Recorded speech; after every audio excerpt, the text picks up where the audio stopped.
na dapat i-consider no? Yung tinatawag nating PEMS-SF. That is physical well-being, emotional well-being, mental well-being, spiritual well-being, social well-being, and financial well-being. Yan. Classification. Yes po. So yung success kasi is not just one topic, no. Para sa akin, sa edad ko na to, iba na eh. Kung may nanood sa akin 10 years ago, in between na-interview din ako din sa Net 25, yung sagot ko noon, iba na yung sagot ko ngayon. Dahil mas nakafocus po ako dun sa success in a spiritual aspect, lalo na sa age ko ngayon kasi 25 years old na ako. Ay, Oh, that's nice. Ano daw? nalito ako dun sa Net 25 kasi. Correct. Medyo doble na yun, no? Nasa 47 na.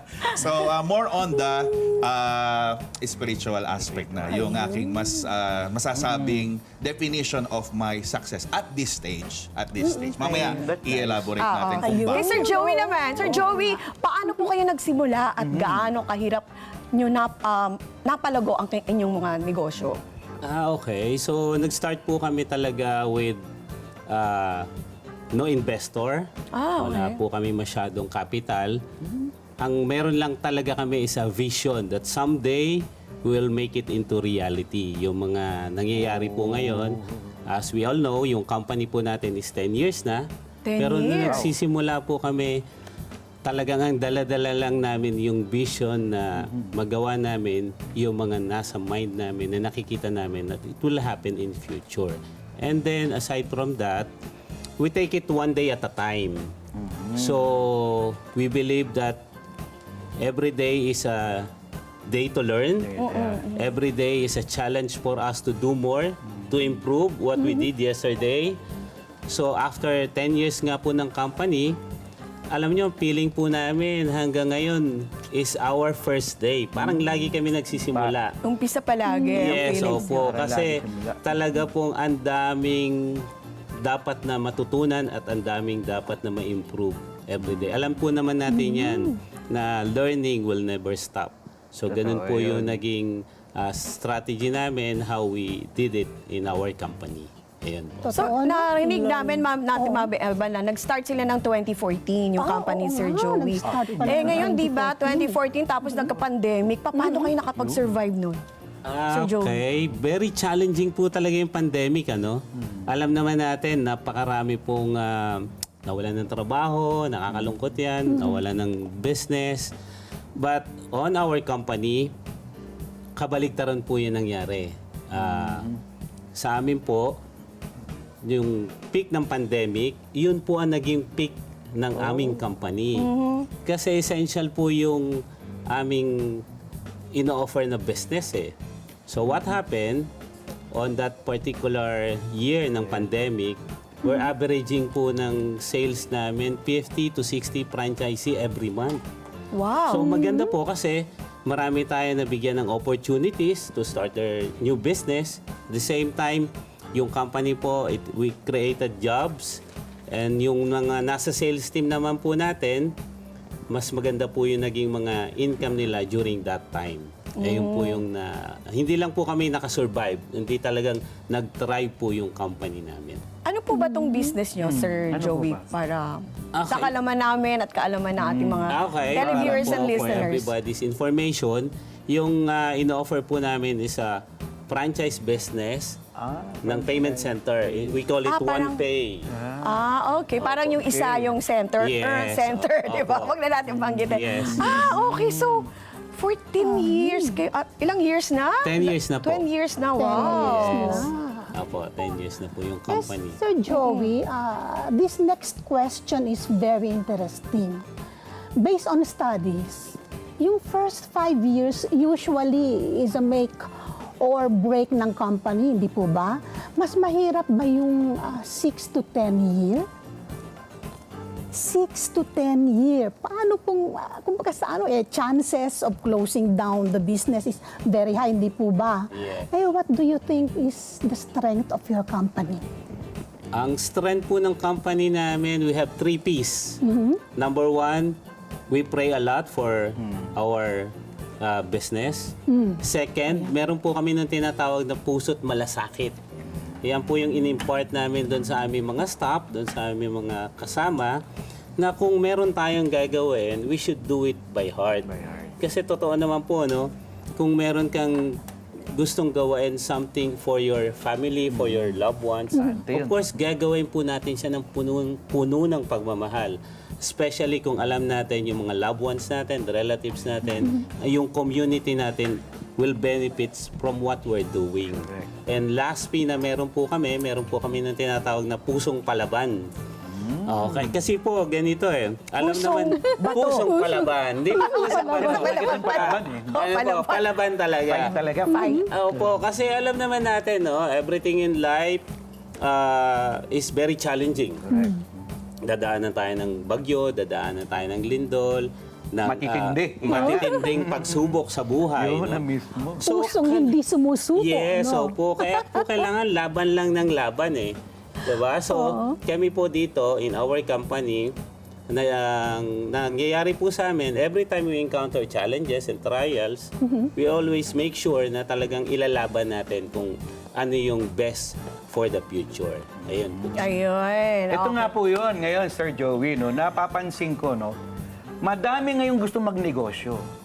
Pero skeptical silang mag-try Kumbaga, so ano po may advice sa kanila?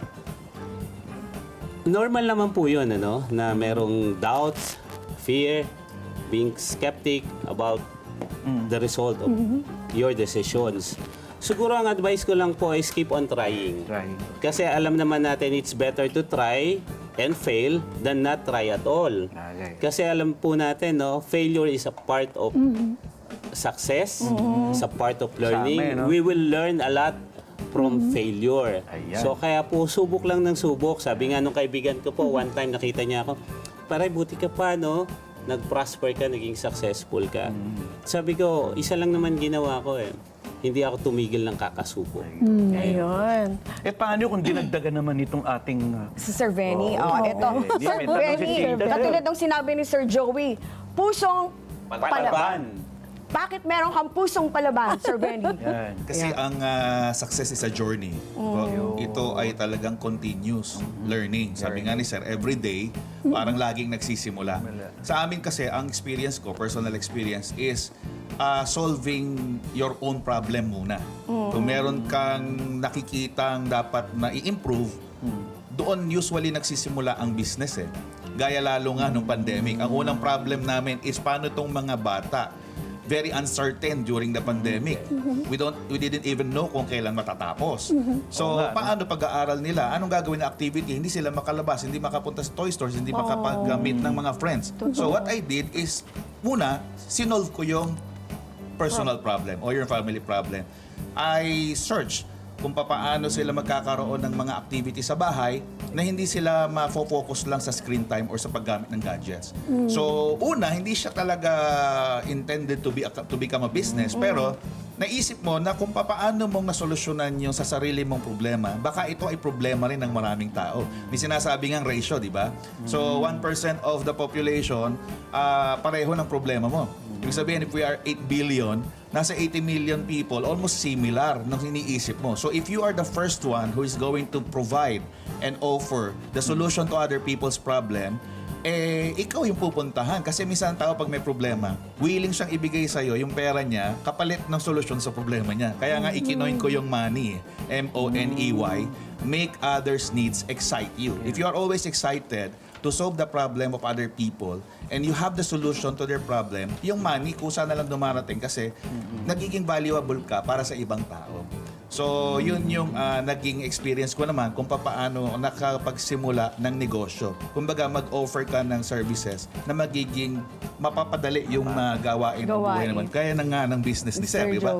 Pinapalapit niya yung mga bayad centers doon sa mga tao. Tama. Madaling ma-access. So, yun yung naging business. Ilang years na po itong business nyo, Sir Benny? Nagsimula ng pandemic, so nasa Halos pareho. 4 years na. 4 years, 10 Yung bagong business kasi nga prior to pandemic. Nga pala, ayaw sa Sir Benny, Bukod. congratulations. Kasi dati unang-unang guest mo sa amin, Yun, parang plano mo pa lang yata. Or meron ng isa. Yes. Opo, that was June 1 yata. Oo. Meron ka ng isang ganun? Opo, isang Yung pinaka-main, di ba? Opo, yung Pero ngayon, ilang branches na? 14 na. Oh, yung 3 months. Congratulations. Ang galing-galing. Amazing. Oo. Oo, ang sarap no? Ilang taon na nga ba? 4 years ka mo? Opo. 4 years, pero naka 14 2020 kasi pandemic. branches na siya. Opo. Talagang pinagpala. Ano po? Opo. Ngayon po, Sir Joey, no? 10 years na ang company. Oo. Where do you see our company in the coming years? Okay. So, after 10 years of doing the business, we still have a lot of things to do. Marami pang dapat na trabahuhin. After 10 years po kasi, we were able to establish 2,500 branches nationwide. Wow. Kaya lang po, marami na po siya. Kaya lang po, we have 42,000 barangay in the Philippines. Ganun pala karami. Ang goal po namin is to put our services for every barangay. Second po, future plan ng company is we also want to go international. And then last, meron po kami dinidevelop na app na makakatulong po for everyone na ma-enjoy yung mga serbisyo na kakailanganin ng every household po. Yun po. Hindi ko lang po Para maging simple ang buhay. Yes, Kumbaga, opo. kasi maraming hindi masyadong high-tech eh. Yes. Diba? Ano ba yung tawag ng techie? Tawag ba Techie. doon, diba, Sir Joey? So, malaking tulong yan kung gagawin niya yung apps na yan sa Yes, mga...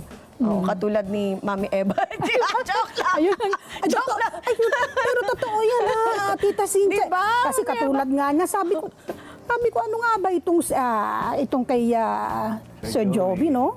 Sabi, itong ACM Group of Companies. Ako hindi ko masyado nakuha yun. Ewan ko sila, no? Pwede ho bang pakiulit kung ano po yun? Ito nga pong kumpanya ninyo. Yung company po namin, yung company is ACM Group of Companies, but our brand is OnePay.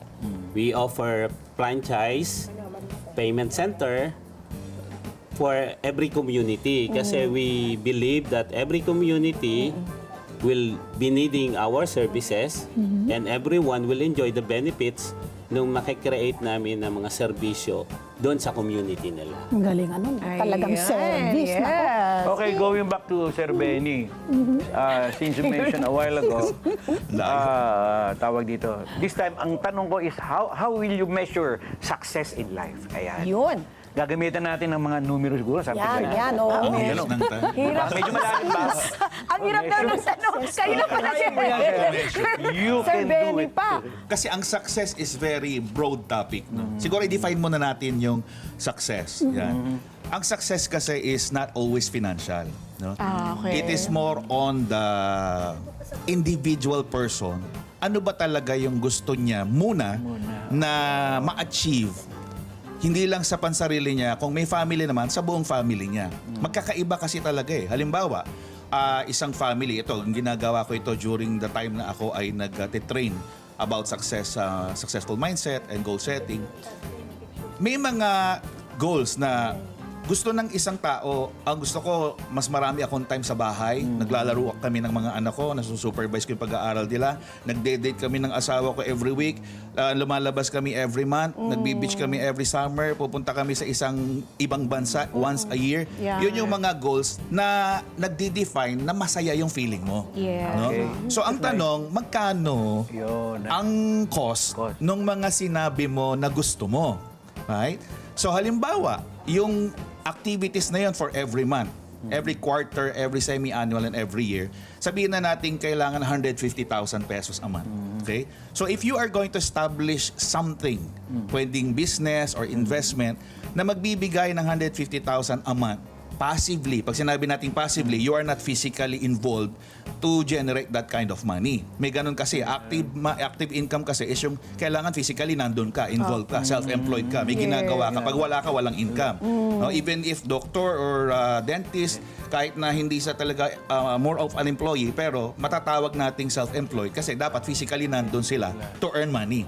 So ang pinag-uusapan natin is if you can establish a passive income na yung 150,000 na cost ng living na gusto mong kapasaya sa'yo is na pumapasok. So pag na-achieve mo na yung stage na yon, masasabi na natin na na-measure mo na yung success mo eh. So hindi mo pala kailangan ng million ang income mo a month. Dahil hindi sobra naman yung sa gusto mo, di ba? Kaya yung iba, kahit ang dami-dami ng pera, parang ang feeling na malungkot pa rin. Kasi hindi nila na-establish Mga yung case na ganyan talaga. or na-define yung talagang true meaning of success, which is yung talagang intrinsic happiness for you and for your family. And of course, yung spiritual aspect, kailangan ma-identify natin muna, alisin muna natin sa isip natin kasi nga sabi ko nga dito sa stage ko na age ko, iba na ang sagot natin sa success dahil na-discover na natin na hindi sa atin ang gagaling yung success. No? Merong nagbibigay talaga ng success. Ngayon, kung nagsimula ka na mali ang mindset mo, na akala mo ikaw ang gumagawa ng success mo, pag tinanong ka tuloy, ang sagot mo, sorry sa term, yung kaplastika na sagot. Ako kasi nag-aral ako, nagbasa akong libro eh. Di ba minsan Dahil sa interview akin, ganyan? kaya naging Oo, dahil sa akin. successful Pero hindi yung nila business ko, natatandaan di ba? nung sila ay walang-wala. Laging nagpe-pray sila, tulungan mo. Tapos minsan parang sinisisi pa, bakit mo naman pinapayagan magkaganto buhay ko? Nung pinatikim ng success, nalimutan na eh. Siya na ang magaling eh. Di ba? So, mali eh. So, Mali kailangan eh. mo nang alisin yung ganong klase ng mindset. Laging mo nating magsimula, saan ba talaga lang gagaling ang success? So, hanapin mo. Di ba? Yung tunay na nagbibigay ng success. At siyempre, ang Diyos ang nagbibigay ng success sa atin. Doon muna tayo magsimula. Para wag nating isipin na sa akin. Kaya yung iba pagod na pagod, hirap na hirap, stress. Kasi kinakaya niyang mag-isa eh. Parang pag- pino-force nila masyado. Opo, Parang ganun. opo. Kaya ngayon, sabi ko nga, ang stage ko ngayon to define myself sa success stage is spiritual. Nasumpungan natin na iasa mo sa Diyos yung lahat ng gagawin mo para kasi hindi mo kaya I mag-isa. agree. Hindi talaga kaya mag-isa. Totoo yun. So kailangan may Agree kami guidance dyan. talaga. Agree Napakalawak kami dyan. ng success. Totoo yan. Sir Benny, ito nga na pag... Sige, Mami Eva, may ano po kayo? Hindi kasi ako gusto ko talagang malaman kung ano naman yung pinaka-hardest part eh. Ano kaya matanong natin itong si Sir Joey? Hardest part ng success, number one is po yung mag-start, no? Pero ang gaya nga ng sinasabi ni Sir Benny, ang pinakamahirap po na part is yung ma-maintain siya eh. Yun po yung mas maraming effort na kakailanganin natin, no? So yung process kasi talagang kasama yan, hindi naman po may iwasan, no? Everybody should go to the process. Pero once na ma-reach mo na po yung success na hinahabol mo, yung ma-maintain po siya, mas mahirap po na trabaho yun. Kasi kagaya nga sabi ni Sir Benny, there are some people na rich naman, nakatikim naman, kaya lang pakiramdam nila they want more, ang feeling pa nila kulang pa.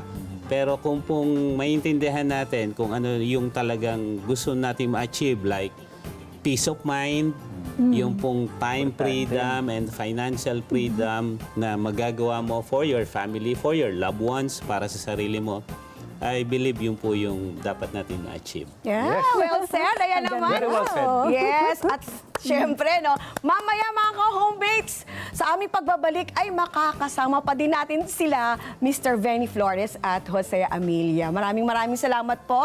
Thank Pero you. huwag kayong aalis, ha. Sir Benny, ha. Yes. Magpapahinga muna kami, pero kayo hindi, dyan lang kayo. Sa pagbabalik na, ito ang tahanan! See you later!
Expose, pagdagsa ng hindi maubos-ubos sa langaw sa kanilang lugar. Inireklamo. Antibay nga nung langaw eh.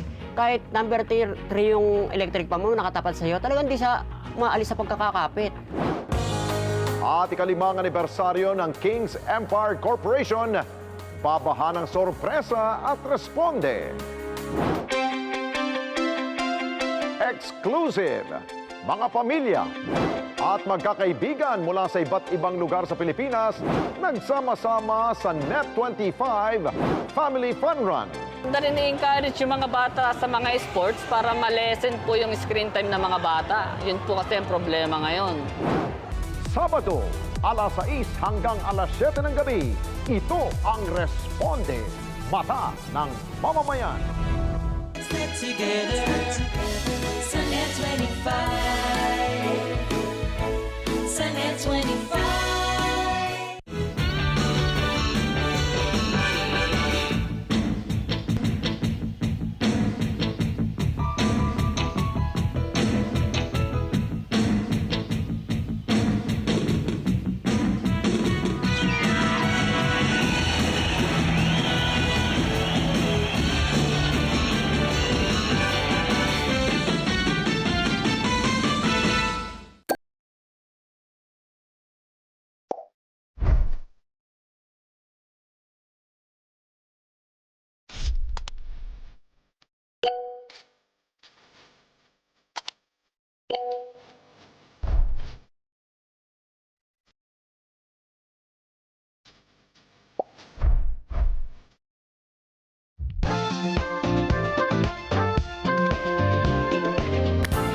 Well, at nagbabalik ang Ito Ang Tahanan. Yan, good morning once again. Yan, mga ka-homemates. At sa aming mga, syempre nanonood ngayong umaga na, yan, ang dami na nanonood dahil live na live tayo Yan. Anyway, back tayo sa ating topic. Yan, nandito po rin ang ating guest, Sir Benny Flores, Success Coach Director, and Sir Jose Almilia, yan, Designation Founder and Executive Director of ACM Group of Companies. And of course, we have here, yan, Clark Andrews, yan, young age na nag-umpisa ng business. Yan, so entrepreneur, yan, si Clark. Hello, Clark. Hello, Would you tell everyone. us something about yourself? I'm Clark Andrews. I'm 27 years old. I also do business, skincare, hair care, Wow. perfumery, and other personal products. And thank you. Wow. Good morning po sa mga nanonood. So, ilang years na ba yung products mo na yan? Ilang years na yung I business started mo? 3 years ago po. 2021. Yeah. Opo. So, paano mo masabing successful ka na? Siguro, For 3 years. siguro, masasabi mong successful ka kapag alam mo nang nakakatulong ka sa kapwa mo. Yes, especially to the Filipinos, nakakapagbigay ka ng trabaho sa mga kapwa mo Pilipino. Yun po yung goal ko. And then kapag nalalaman ko po na nakakapag-inspire po ako ng mga empleyado ko, ng mga tao sa paligid ko, yun po, I define myself as successful already. Yes. Ate siya, tama siya. Kasi biro mo at a young age of 27, entrepreneur siya. Oo. So, di ba? Tsaka ang ganda pa ng business niya. Yeah, In sa mga katulad ko, ng mga mami, syempre. Meron kasing tinatawag na ate siya yung race of life eh. Okay. At a young age of 27, parang nandoon na siya eh. Na, malapit na siya sa, lampas na siya doon sa middle. Naka-advance. Pero yung iba kasi, nasa 40s na, di ba? Oo nga. Isa pa ate siya. Ah. Napakaganda na sinabi ng mga guest natin kanina. Si Sir Joey, lalo na yung sinabi ni Sir Benny. Benny. Kumpletong-kumpleto yung success na sinabi niya. Kaya yung, di ba? How about kay Clark naman? Paano mo i-define sa amin ng success? I define success through hard work. Kasi dapat and your passion into your work. Number one, hard work. Kasi you really have to put exert effort po in everything you do. And of course, you have to make sure that you are passionate on doing it. Yun po. So I define myself as successful if I'm already like that po. And of course po, sa mga tao ko po, I always remind them na dapat passionate po sila, and then hard work po talaga. Yan, dalawa po yun. Yan. So how about kay Sir Joey? Yan, Almila. Sir Joey, ano ba yung mga ginagawa mo para makatulong ka, lalo sa mga constituents mo, na maabot din nila yung tagumpay na naabot mo? Normally po, in our company, meron po kaming regular training for sales and also we want our people to achieve their goals.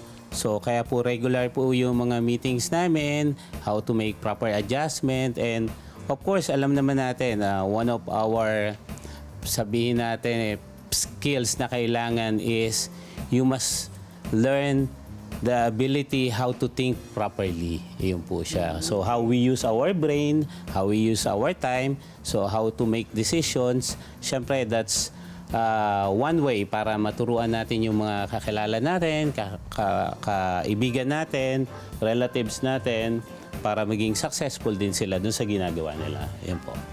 Oo nga. So, ibig sabihin, yung pinagdaan nila, Ate Shea, di mo, dumaan sa COVID, di ba? Paano nyo na ano yun? Yung tuloy-tuloy pa rin hanggang ngayon, yung business ninyo. Yan, si Clark. Clark. Yun po. Minsan po kasi yung mga nagsa-start po na magnegosyo, napanghihinaan ng loob kapag may mga sunod-sunod yung problem, dire-diretso po yung mga sakuna sa business, kumbaga. Yun po yung lagi kong iniisip na never give up. Whatever happens, never give up. Always continue. Just manalig ka lang po sa Panginoon. And then, always make sure na wala po kayong natatapakang tao. Na dapat po, kung ano po yung kailangan ng kliyente, ng customers, number one po dapat ibigay po. And then, ayun po, kung may problema, dapat solusyonan agad. Ganun po. Yes, yan. Ito naman question ko kay Sir Benny. Yan. As a coach po, sa mga kabagong panahon kung saan ang pagiging practical ay mahalaga, sa iyong palagay, kailangan pa ba ang tagumpay? I-define muna natin yung pagiging practical. Yes, Practical kasi is, the real meaning of practical is being realistic eh. Pero kung ang pagkakagamit sa salitang practical is yung compromise. Parang ganun kasi yung pagkakabuo sa tanong. Ang success kasi is hindi siya naman needs. Ang success is a result. Okay. So, kung ang tanong is kailangan pa ba ang pagiging matagumpay, ang sagot ko doon is mag-focus ka muna doon sa talagang totoo. Kasi nga, pagiging practical yung tanong. Ano ba yung totoo? Hanapin mo, gaya ng sinabi ko kanina, kung meron ka talagang gustong maabot, hanapin mo kung sino magbibigay. Paulit-ulit kong sinasabi kasi sabi ko, hindi na ako bata. Nung bata ako, siguro masyado akong aggressive sinasabi ko, ito talaga yung mga nangyari, ito yung mga ginawa. Pero at the end of the day, alam natin noon, nung bata ako, ang dami mong ginagawa, pagod na pagod ka, pag umaharap ka sa TV, akala mo totoong success na, pero sa totoo lang, medyo may konting fake.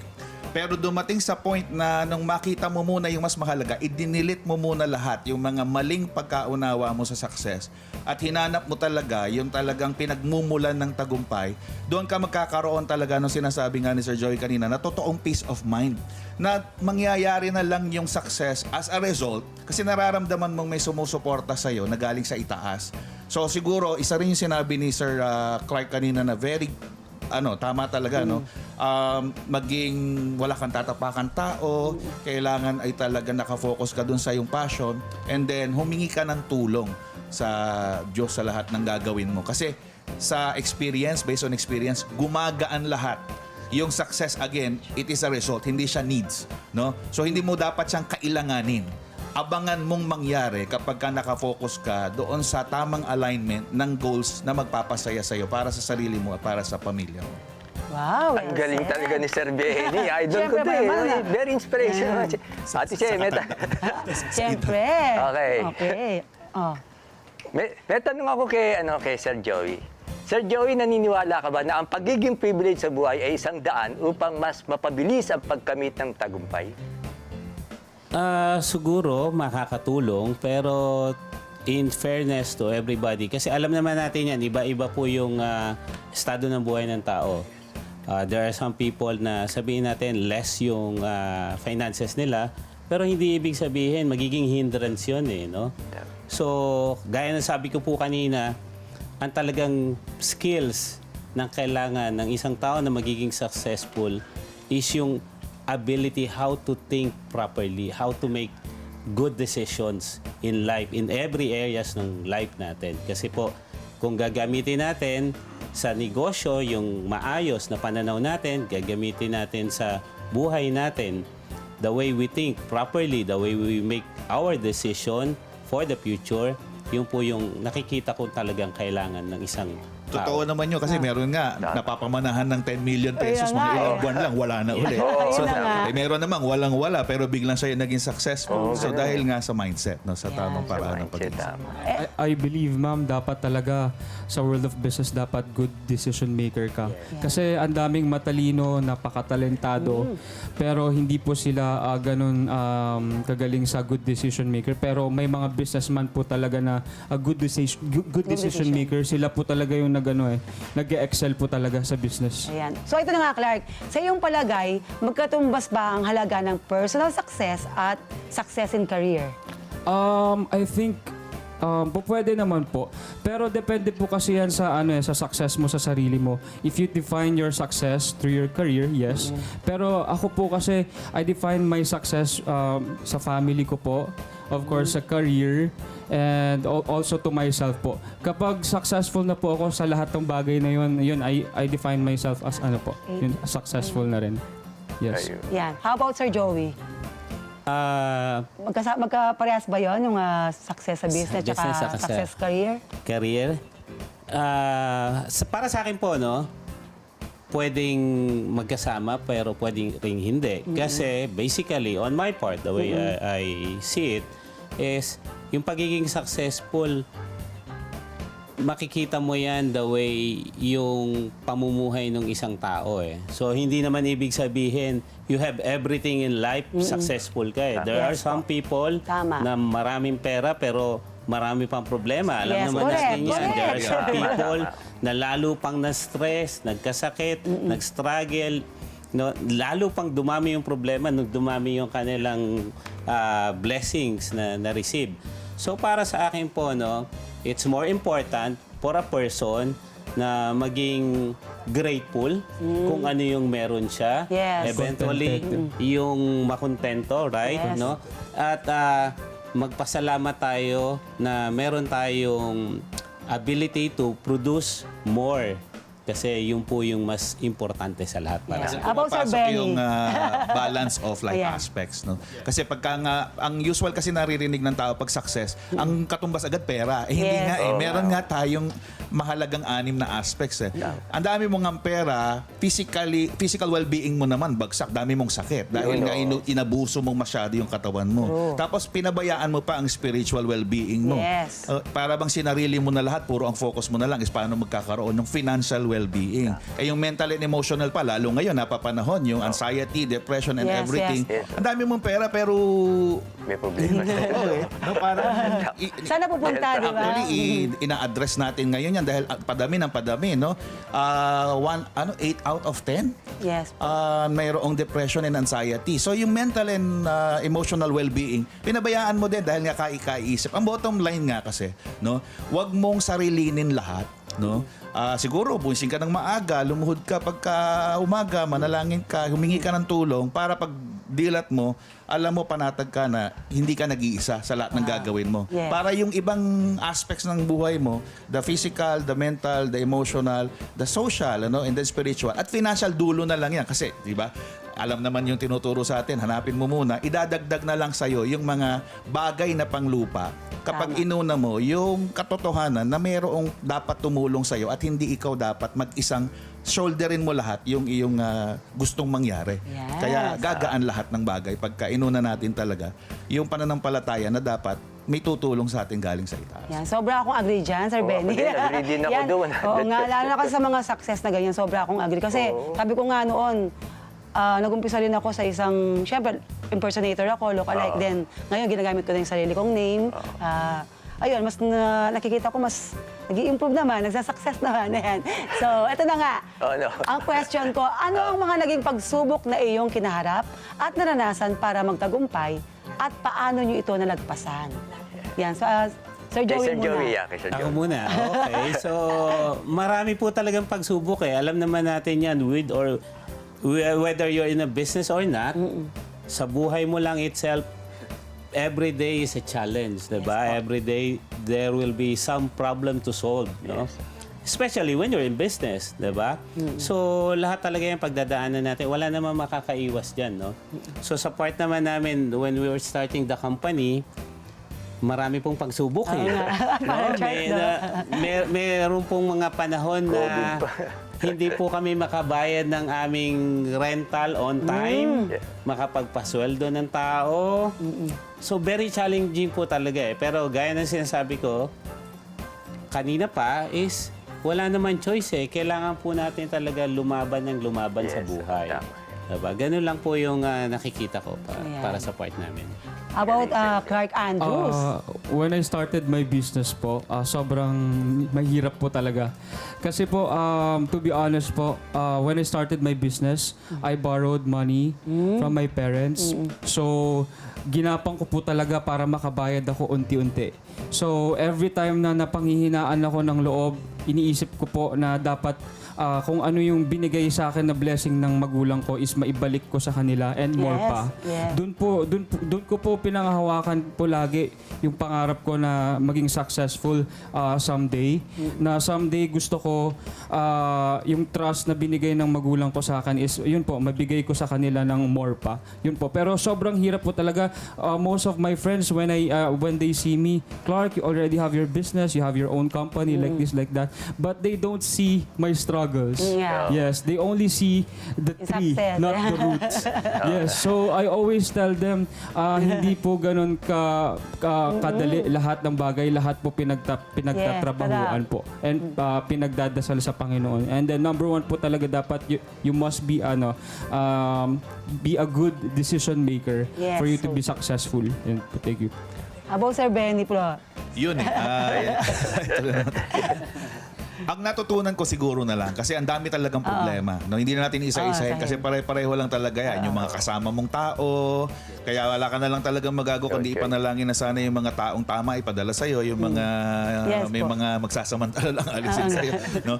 So, siguro ang isa sa magandang dapat na maitatak natin sa mga nanonood, sa mga nakikinig, pag binigyan ka ng daluyan ng biyaya or source of blessing, wag mong angkinin sa'yo yon.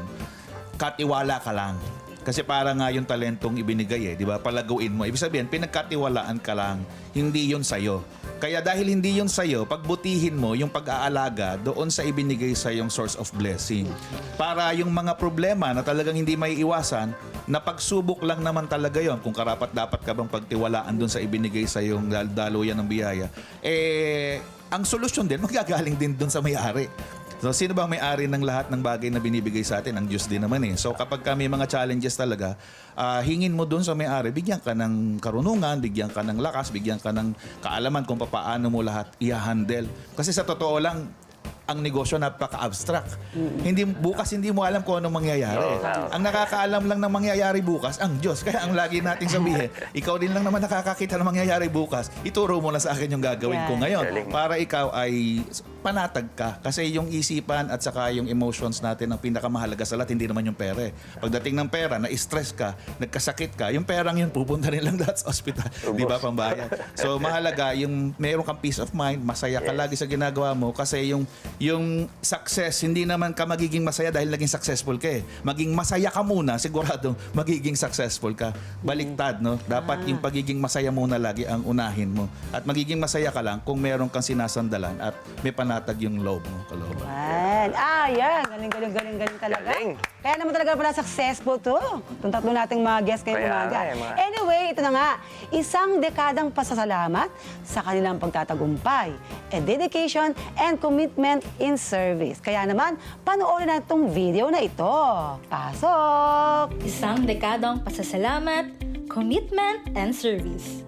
Isang malaking tagumpay ang makamit ang mga mithiin sa buhay.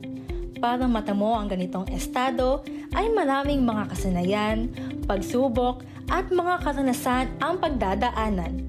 Tunay na nakakataba ng puso at nakapagbibigay inspirasyon ang makatulong sa ating mga kababayan na magkaroon ng hanap buhay.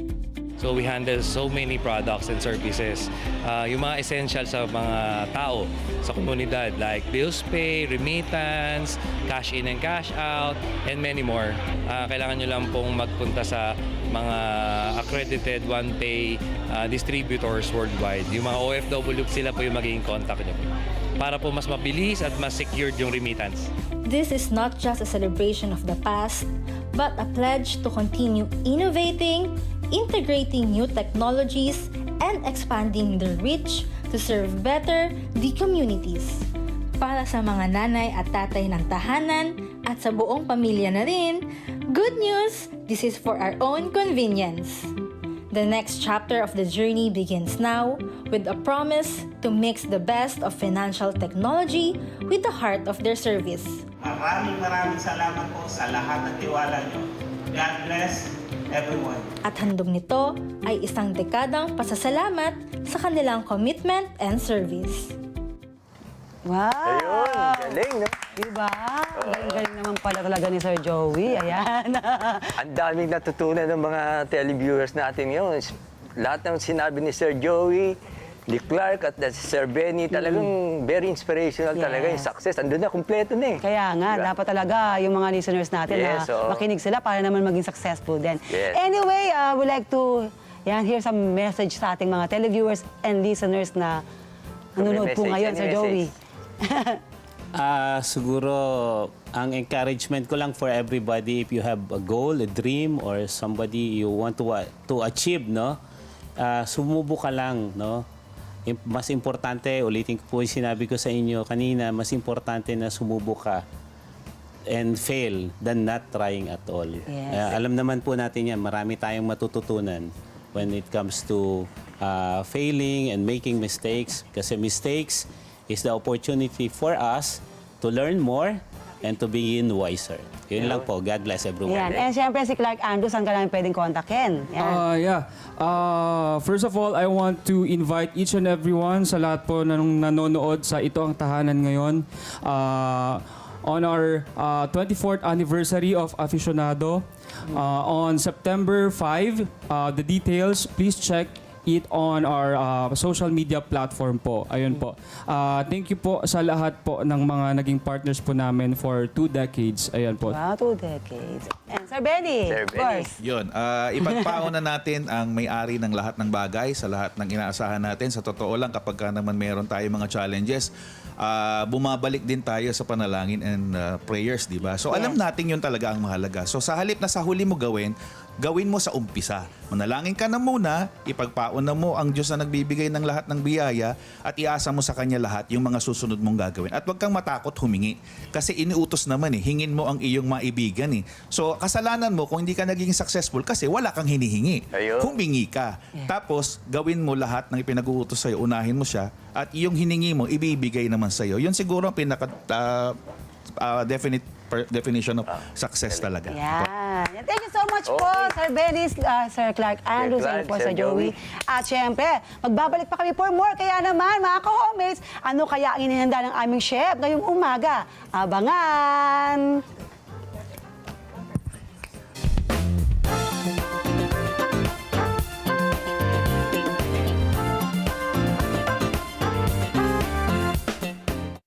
Alam namin ang iyong pagsisikap. Dama namin ang iyong mga sakripisyo. Kita namin ang pagharap mo sa bawat pagsubok. Kaya sa kabila ng mga hamon ng buhay, nandito kami para umalalay. Kasi katulad mo, gusto rin namin ang magandang bukas para sa kanya. Hatid namin ang dekalidad na edukasyon at makabagong pasilidad sa abot kayang halaga. Kaya huwag ka na mangamba. Sasamahan ka namin tuparin ang mga pangarap niya.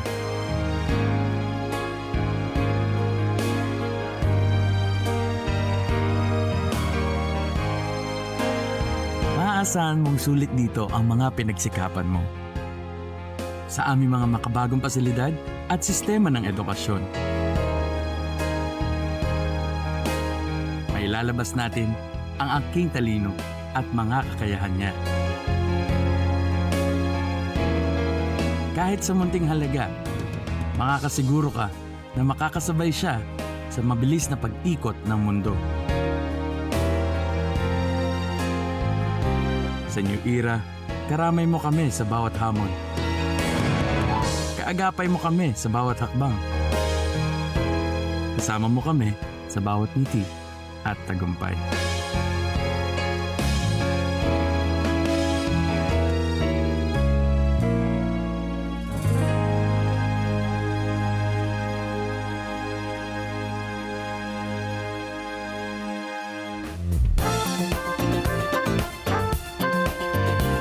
Yes! At nagbabalikan nito ang tahanan. Ngayon naman, ating panuurin kung ano ang inihanda ng ating chef, Mads Veleres. Pasok! Pasok! Thank you, Ngayong Saturday again at ito muli si Chef Mads na magbibigay sa inyo ng mga healthy tips on how to be successful in healthy lifestyle. At ito nga po ngayon ang ating discussion, no? For you to have a successful things in your goal, meron tayo tinatawag na 5D. So ano po ba yun? Diversity, determination, discipline, direction, and dedication.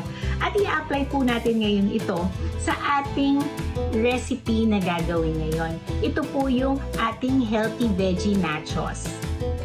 So in a clean bowl, lagay lang natin yung ating mga ingredients, which is tomato. Put our tomato. I like more tomato. Then our green bell pepper, cut into dice, small dice. And then our lettuce, shredded lettuce. And then our onion into dice also. And then our cheese, put some cheese over there. And then our pepper. So yung pepper natin, put some gradually. And then our lemon, cut into that. And then squeeze lang. And then our protein, so i-roll lang natin siyang ganyan para madali siyang hiwain. And then hiwain lang natin.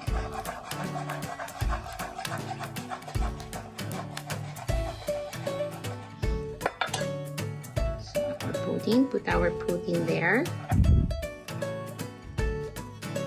And then let's mix up.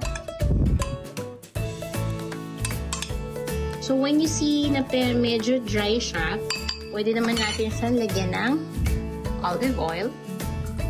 Konti lang. So good for digestion din yung may konting oil, ha?